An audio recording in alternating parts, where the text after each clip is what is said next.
Hello and welcome to Lazy Gardener. Today we're planting out our Buffy balls. Let's get started. Some people dream of good things. Very few people stay awake and do them.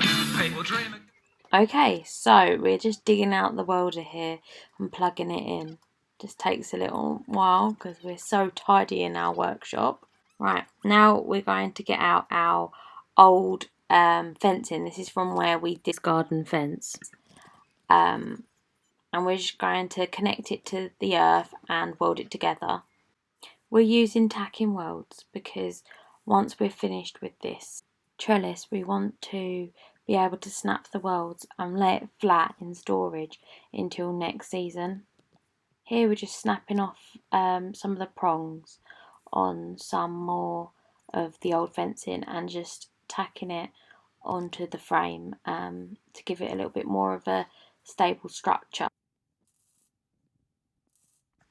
We're now moving the trellis into place. We're going to be growing it in the potato patch as the potatoes have taken a little bit longer to get established than we initially thought.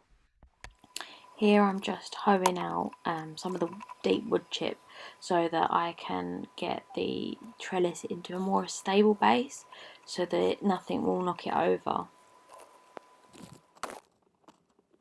I'm now just digging a hole to fit the little seedling in.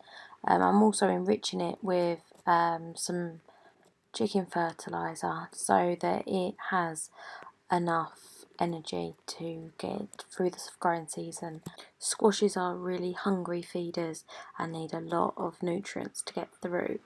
I'm just going to cover it up with the wood chip and label them. Thanks for watching and happy growing.